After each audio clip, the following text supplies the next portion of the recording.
نبی پاک صلی اللہ علیہ وسلم نے ارشاد فرمایا، جب شعبان کی 15ویں رات آئے تو رات کو بیدار رہا کرو اور صبح کو روزہ رکھا کرو۔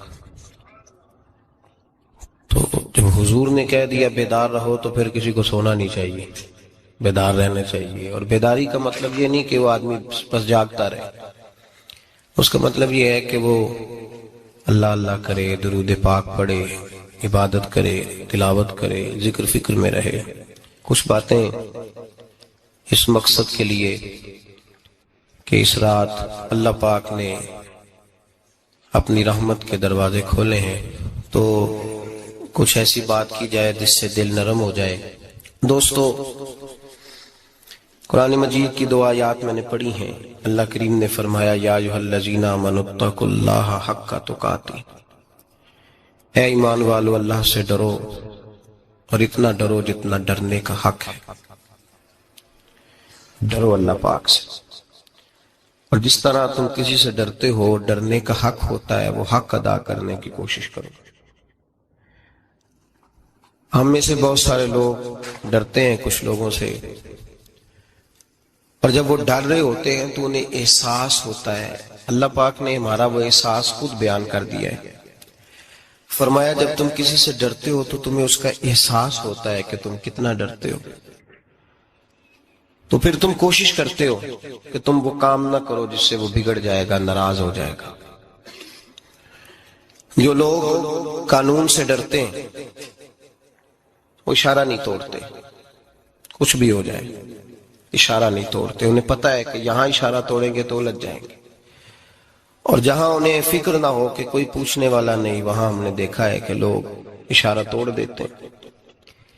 اللہ تبارک و تعالیٰ نے موقع دیا، میں حرمین شریفین حاضر ہوا تو وہاں ایک روڈ دائری روڈ کہلاتا ہے۔ اس روڈ سے پیدل چلنے والے نہیں گزر سکتے۔ وہ کہتے ہیں جی اس روڈ سے پیدل والا نہ گزرے، ان کے لیے علیحدہ جگہ ہے۔ قانون یہ ہے کہ اگر کوئی پیدل آدمی وہاں سے گزرے اور اس کا ایکسیڈنٹ ہو جائے تو وہ حکومت یہ کہتی ہے کہ یہ کیوں یہاں سے گزرا تھا، لہذا کوئی مقدمہ نہیں ہو سکتا۔ وہاں ہم نے دیکھا ہے کہ لوگ اس سڑک پہ پیر بھی نہیں رکھتے، کہتے ہیں مر گئے تو بنے گا کچھ نہیں۔ یہاں بھی بہت سارے ایسے معاملات ہوتے ہیں کہ جہاں انسان محسوس کرتا ہے کہ یہ بڑا میرے لیے نقصان ہو جائے گا، تو وہ ڈرتا ہے۔ ایک چھوٹی سی بات ہے کہ رات کو کوئی آدمی اپنا دروازہ کھلا رکھ کے نہیں سوتا، حالانکہ کوئی حرج نہیں، کبھی کھلا رہ بھی جاتا ہے، اور اگر کبھی رہ جائے تو جس کی ذمہ داری بند کرنے کی ہو اس کے ساتھ پھر جو رویہ ہوتا ہے گھر والوں کا، یہ خوف ہے ہمارا اندر کا، تو بڑی شدت کے ساتھ ہم اس شخص کو سخت سست کہتے ہیں، ڈانٹتے ہیں، کہتے ہیں تو نے خیال ہی نہیں کیا، جمع پونجی لٹ جاتی تو یہ خوف ہے، یہ ہمارا اندر کا یہ خوف ہے۔ آپ بازار میں جائیں تو درجنوں لوگوں نے گن مین بٹھائے ہوئے ہیں، ان کا دل نہیں کرتا کہ اضافی تنخواہ دی جائے، کیا مطلب ہے ایک آدمی کو اضافی پیسے دینے کا، لیکن وہاں آدمی بٹھایا جاتا ہے، اس کو تنخواہ دی جاتی ہے، اس کی روٹی کا بندوبست کیا جاتا ہے، اس کے سارے ضروریات زندگی کا خیال رکھا جاتا ہے، اور پس منظر یہ ہوتا ہے کہ ڈر لگتا ہے اگر یہ شخص نہ ہوا تو ہمارے چوری ہو جائے گی۔ تو اللہ فرماتے ہیں کہ تو جہاں سے ڈرتا ہے تجھے پتا ہے، تو اس طرح کر کہ مجھ سے بھی اتنا ڈر جتنا ڈرنے کا حق ہے۔ یہ جھوٹ موٹ کا ڈراوا نہ پیدا کر کے اوہ اللہ معاف کرے جی، اچھا جناب بڑا ڈرتے ہیں آپ اللہ تعالیٰ سے، آپ نے تو کانوں کو ہاتھ لگائے، تو پھر آپ کیا کر رہے ہیں؟ اللہ معاف کرے جی میں تو بات نہیں کرتا، بس 2-4 آدمیوں کی پگڑی اچھالوں گا، اس سے زیادہ نہیں۔ ڈر لگتا ہے جی بات کرتے ہوئے، 15-20 آدمی بس میرے قابو آئیں گے۔ یہ کس قسم کا ڈر ہے؟ ڈرنے کا حکم دیا، اور میرے رسول کریم سید عالم صلی اللہ تعالی علیہ وآلہ وسلم نے ارشاد فرمایا کہ تو رب کریم سے دنیا میں ڈر جا جس طرح ڈرنے کا حق ہے۔ جب قیامت کا دن آئے گا تو اللہ تجھے ڈرائے گا نہیں بلکہ اپنی رحمت کی چھاؤں میں جنت میں داخل کر دے گا۔ یہاں ڈر، ایک جگہ تو اللہ نے فرمایا ڈرو، اور کچھ جگہوں پہ فرمایا کہ جو میرے علم والے بندے ہیں نا، جن کو میں نے علم دیا ہے، عالم ہیں، ان کے بارے میں فرمایا کہ ان کے دلوں میں میری خشیت ہے۔ انما یخشی اللہ من عبادہ العلماء، اللہ کے بندوں میں سے جو علم والے ہیں وہ اللہ کی خشیت رکھتے ہیں۔ قرآن نے ایک جگہ کہا ڈرو، خوف کا لفظ بھی استعمال کیا، وَلِمَنْ خَافَ مَقَامَ رَبِّهِ جَنَّتَانِ، خوف بھی ہے اور خشیت بھی ہے۔ ان دونوں کا معنی ایک ہی ہے، ڈرنا۔ خوف کا معنی بھی اور خشیت کا معنی بھی، ڈرنا۔ جب آپ علماء لغت کو پڑھیں گے، عربی ادب کو جاننے والے لوگوں کا مطالعہ کریں گے تو انہوں نے یہی لکھا ہے کہ ان دونوں کا معنی ڈرنا ہے۔ میری طرف دیکھیے، توجہ کریں، کچھ سمجھانے لگا ہوں، اس نقطے کو ضرور سمجھیے گا۔ خشیت کا معنی بھی ڈرنا ہے، خوف کا معنی بھی۔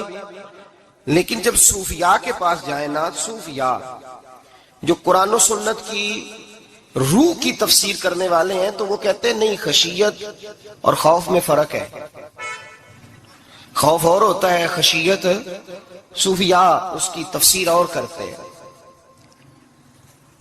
وہ کہتے ہیں خوف بھی ہوتا ہے اور خشیت بھی ہوتی ہے، الگ الگ چیزیں ہیں، ایک نہیں۔ بڑی خوبصورت بات ہے، اگر آپ سمجھ گئے تو آپ کو فائدہ دے گی۔ صوفیاء یہ کہتے ہیں کہ بھائی خوف ہوتا ہے اپنے گناہوں کا، کہ میں نے یہ گناہ کیے ہیں، اگر اللہ نے مجھ سے پوچھا تو مجھے بڑا خوف آتا ہے، مار پڑے گی، یہ خوف ہے۔ پھر سمجھ لیں، ایک آدمی نے حرام کا مال اکٹھا کیا ہے زندگی میں، معاذ اللہ اس نے بڑے پاپ کیے، گناہ کیے، شراب پی، بدکاری کی، معاذ اللہ تعالیٰ ثم معاذ اللہ۔ اب اسے ڈر لگ رہا ہے کہ اللہ تبارک و تعالیٰ نے پوچھا تو میں کیا جواب دوں گا، یہ خوف ہے۔ اور خشیت یہ ہے کہ ایک آدمی سارا دن نماز پڑھتا ہے، روزہ رکھتا ہے، عبادت کرتا ہے، اللہ کو یاد کرتا ہے، پھر بھی ڈرتا ہے، یہ خشیت ہے، یہ خشیت ہے۔ جو گناہوں سے ڈرے وہ خوف ہے، اور جو رب کی ناراضگی سے ڈرے وہ خشیت ہے۔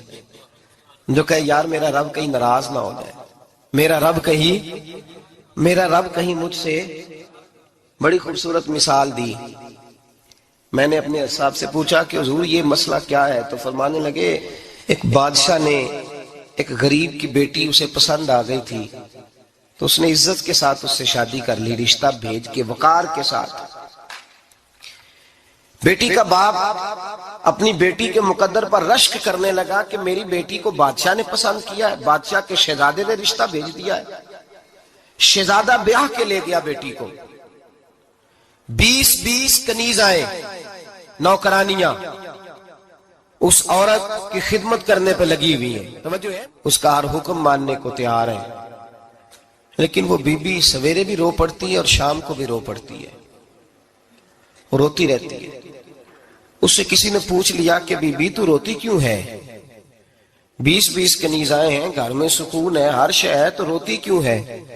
تو وہ کہنے لگی اصل بات یہ ہے کہ جو کچھ مجھے ملا ہے میں اس کے قابل نہیں تھی، تو میں ڈرتی ہوں میرا سائیں کہیں ناراض نہ ہو جائے، وہ ناراض نہ ہو جائے، میں قابل نہیں تھی، میری اوقات نہیں تھی۔ یہ من آنم کے من دانم، میں جو ہوں اس کا مجھے پتا تو ہے، اس نے میری حیثیت سے، میری اوقات سے، میرے ظرف سے، میری محنت سے بڑا بڑھ کے مجھے عطا کر دیا، میری چونکہ اوقات سے زیادہ دے دیا تو میں ڈرتی ہوں وہ ناراض نہ ہو جائے، کہیں میری یہ کھیل، یہ جو میں نے گھونسلہ بنایا ہے، یہ کہیں میرا ٹوٹ نہ جائے۔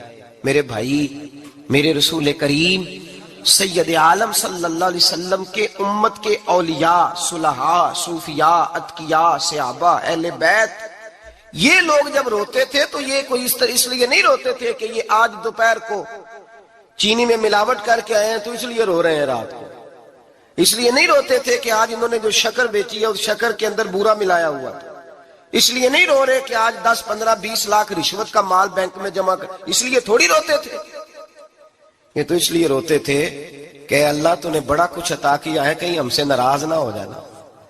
یہ تو اس کی خشیت میں رو رہے تھے۔ حضرت داؤد طائی رحمت اللہ تعالی علیہ، حضرت امام جعفر صادق جو نبی پاک صلی اللہ علیہ وسلم کے نواسے، جناب داؤد طائی کی ملاقات ہوئی تو امام جعفر صادق حضور کے نواسے عرض کرنے لگے، داؤد طائی یار میری بخشش کی دعا کرنا، رب مجھے معاف کر دے۔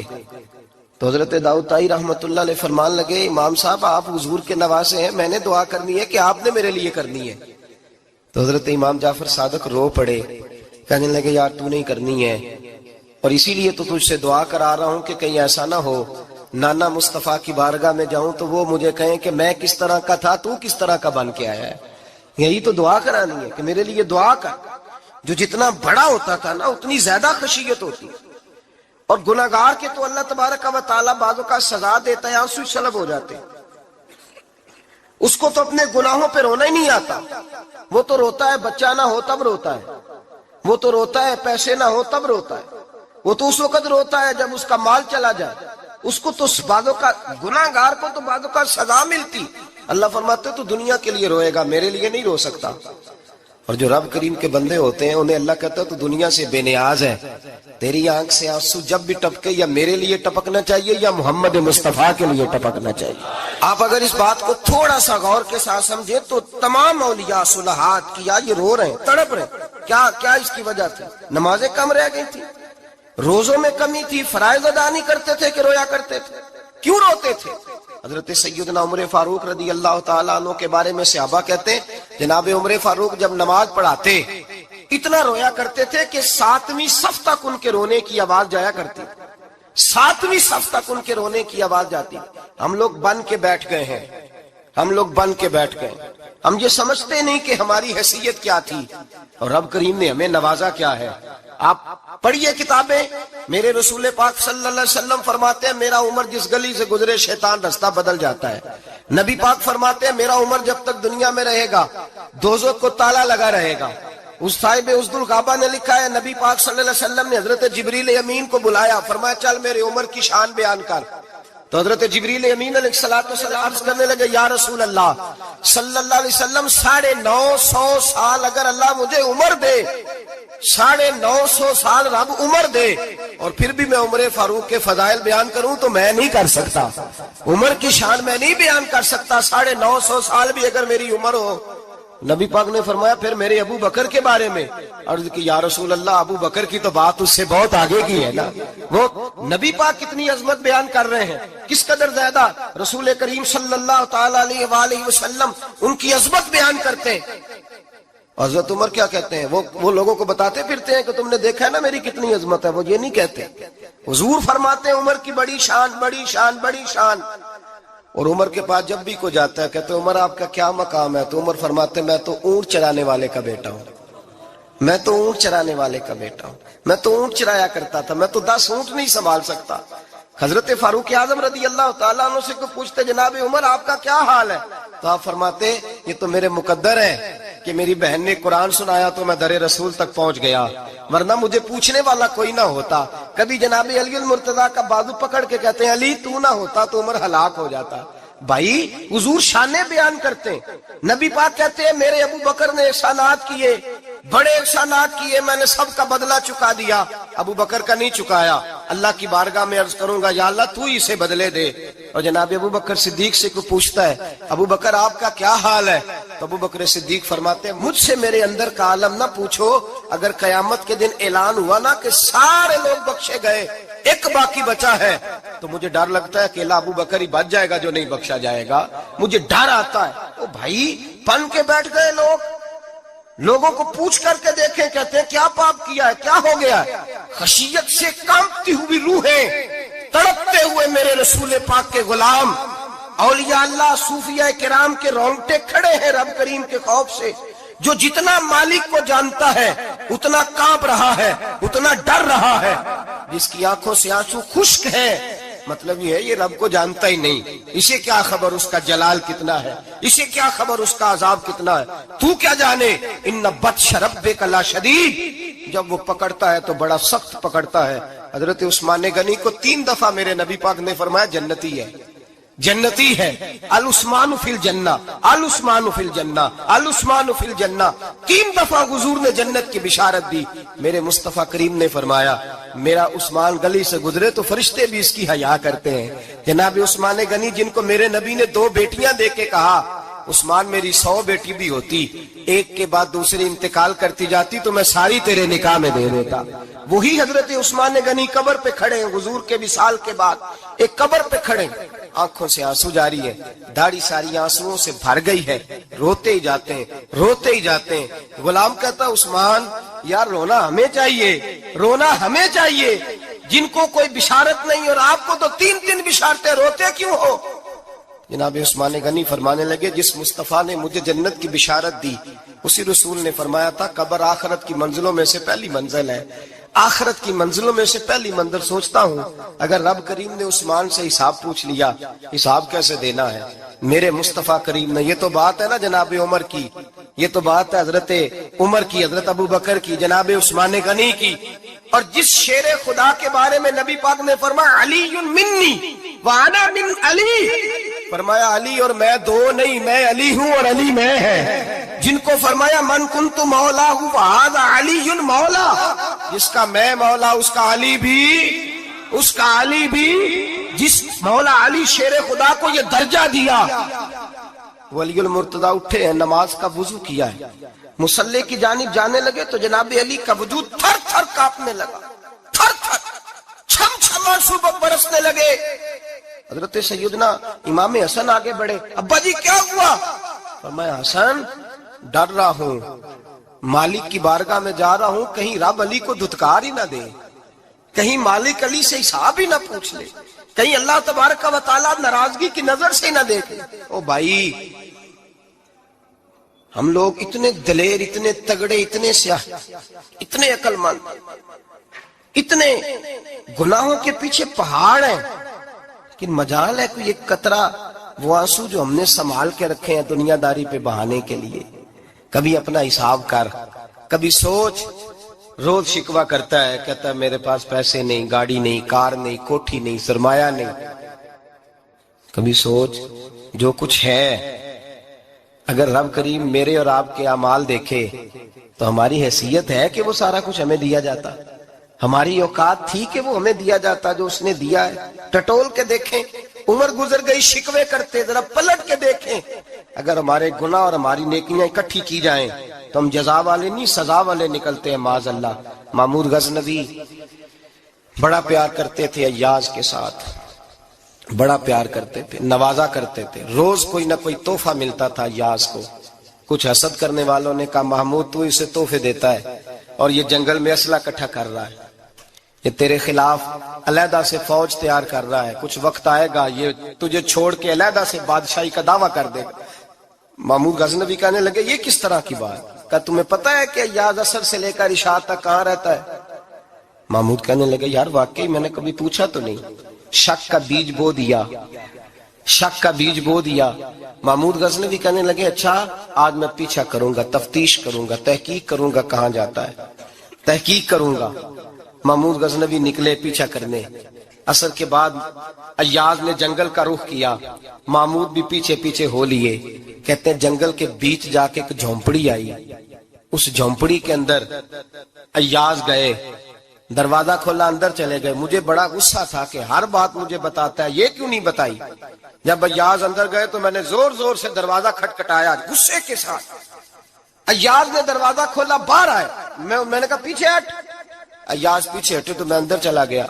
محمود کہتے ہیں جب میں اندر گیا تو میں نے اس جھونپڑی میں ایک پرانا کرتا لٹکا ہوا دیکھا، ایک ٹوٹے ہوئے جوتے پڑے ہوئے دیکھے، ایک چھوٹا سا ڈنڈا دیکھا، ایک مٹکا، ایک پیالہ دیکھا۔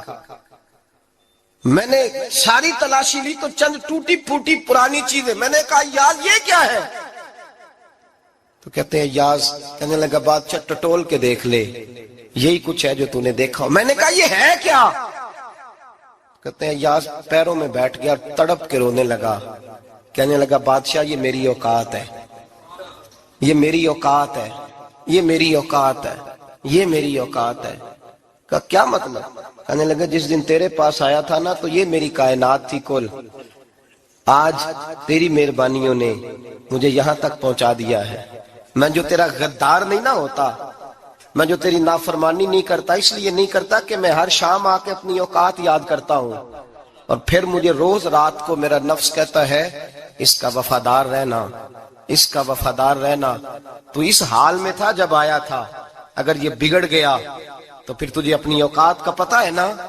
محمود غزنوی نے سینے سے لگایا، کہنے لگے آج تک تو بچا بھی اس لیے ہے کہ تو اپنی اوقات نہیں بھولا. ملا رومی کہتا ہے اپنی اوقات یاد رکھ، تو کیا تھا. تجھے ایک رات سونے نہ دے تو اپنی ٹانگوں پہ کھڑا نہیں ہو سکتا. تیری وہ آنکھ لے جائے تو کچھ نہیں کر سکتا. وہ تجھے معذور کر دے تو کچھ نہیں کر سکتا. 30 سال کے اونچے 7 فٹ قد کے جوان اس نے فالج زدہ کر کے ہسپتالوں میں ڈال دیے، وہ کچھ نہ کر سکے.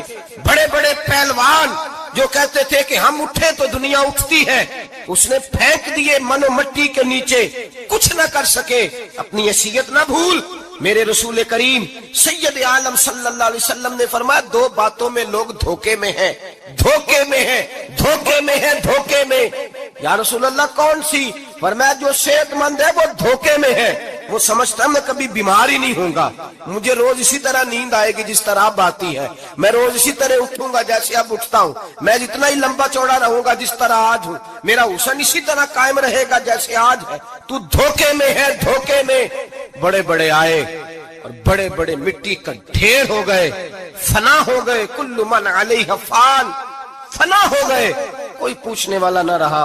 اور میرے رسول پاک نے فرمایا جو فارغ ہے، جن کو رب نے اپنی عبادت کے لیے فارغ کیا، اپنے دین کی نوکری کے لیے فارغ، وہ بھی دھوکے میں ہیں، وقت ضائع کر رہے ہیں، چوک اور چوراہے میں کھڑے ہیں. میرے بھائی جب اپنی حیثیت انسان بھولتا ہے، حیثیت بھولتا ہے، پھر وہ شکوہ کرتا ہے. جب اپنی اوقات بھولتا ہے پھر شکوہ کرتا ہے. جب وہ بھول جاتا ہے کہ میں کیا تھا پھر وہ شکوہ کرتا ہے. حضرت سیدنا امام احمد رحمۃ اللہ علیہ بازار میں کھڑے تھے تو بادشاہ کا بیٹا گزرا، اکڑ کے گزرا. آپ نے بازو پکڑ کے کھینچا، فرمایا جا کے اپنی ماں سے پوچھ اور اپنے باپ سے پوچھ تیری اوقات کیا ہے. اکڑ کے چلتا ہے، جا پوچھ ان سے تیری حیثیت کیا ہے.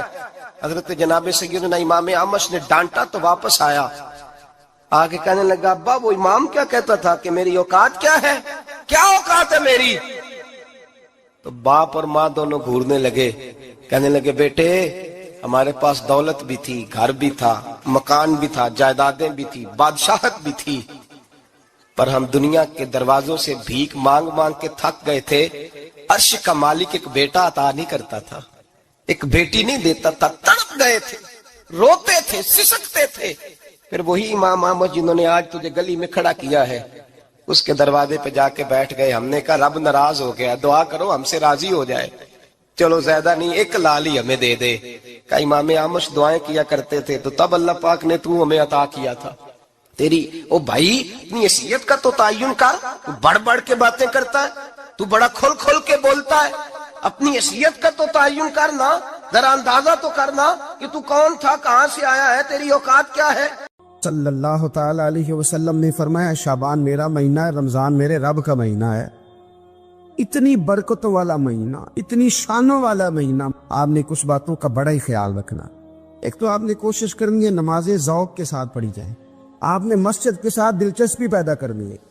آپ یہ کہیں کہ زیادہ سے زیادہ میں نہ دوسروں کو نواز سکوں، میں نہ چپکے سے پہنچوں کسی غریب تک، خود سے جاؤں اور اس کو اپنا موسم سمجھیں جس کی وجہ سے اللہ آپ کو ثواب دے رہا ہے، اس کو موسم سمجھیں جس کی وجہ سے اجر مل رہا ہے.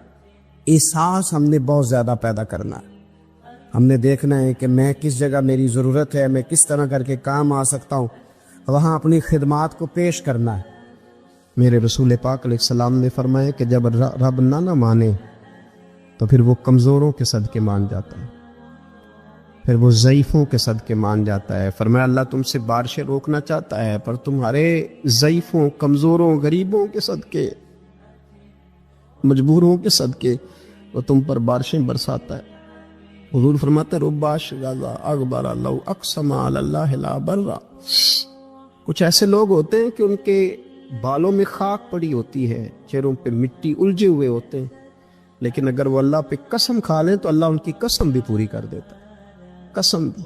حضرت سیدنا عبداللہ ابن عمر فرماتے ہیں میں حضور کی مجلس میں حاضر تھا، حضور مانگنے لگے اللہ سے، حضور اللہ سے مانگنے لگے. میں تو کئی دفعہ یہ دعا بھی مانگنے لگ جاتا ہوں کہ اللہ تو ان دعاؤں کی طرف تو دیکھ جو تیرے رسول نے ہمارے لیے مانگی.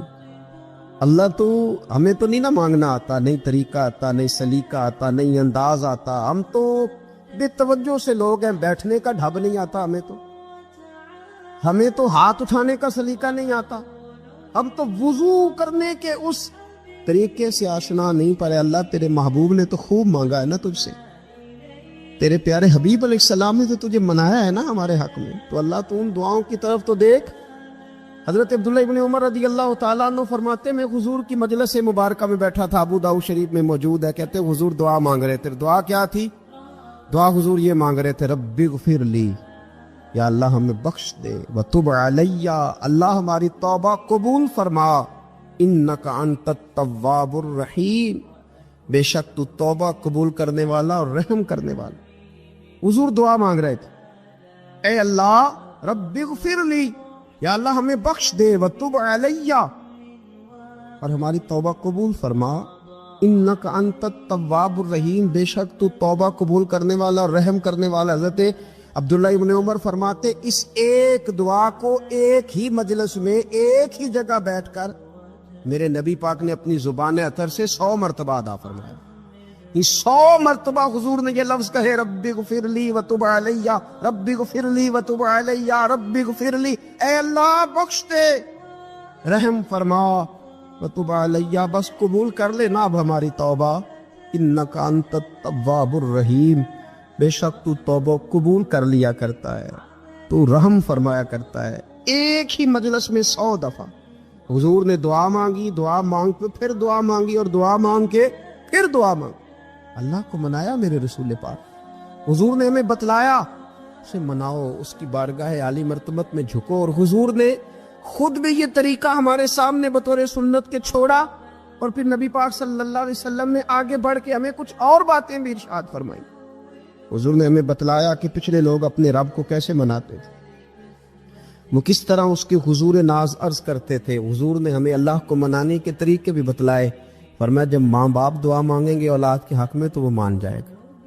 حضور علیہ السلام نے فرمایا جب مسافر دعا مانگے گا تو اللہ مان جائے گا. فرمایا میرے رسول کریم نے کہ جب بیمار دعا مانگے گا تو اللہ مان جائے گا. اور سید عالم علیہ السلام فرمانے لگے جب تمہارے ضعیف, کمزور, مجبور لوگ دعا مانگیں گے تو اللہ مان جائے گا.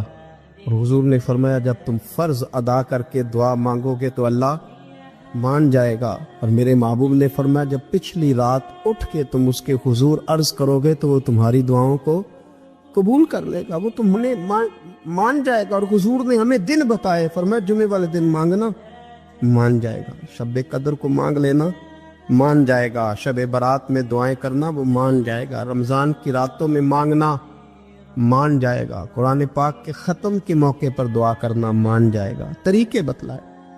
اب یہ ہے کہ ہم نے تو مانگنا تھا نا اس کی بارگاہ میں, ہم نے تو حاضر ہونا تھا, ہم نے تو جانا تھا.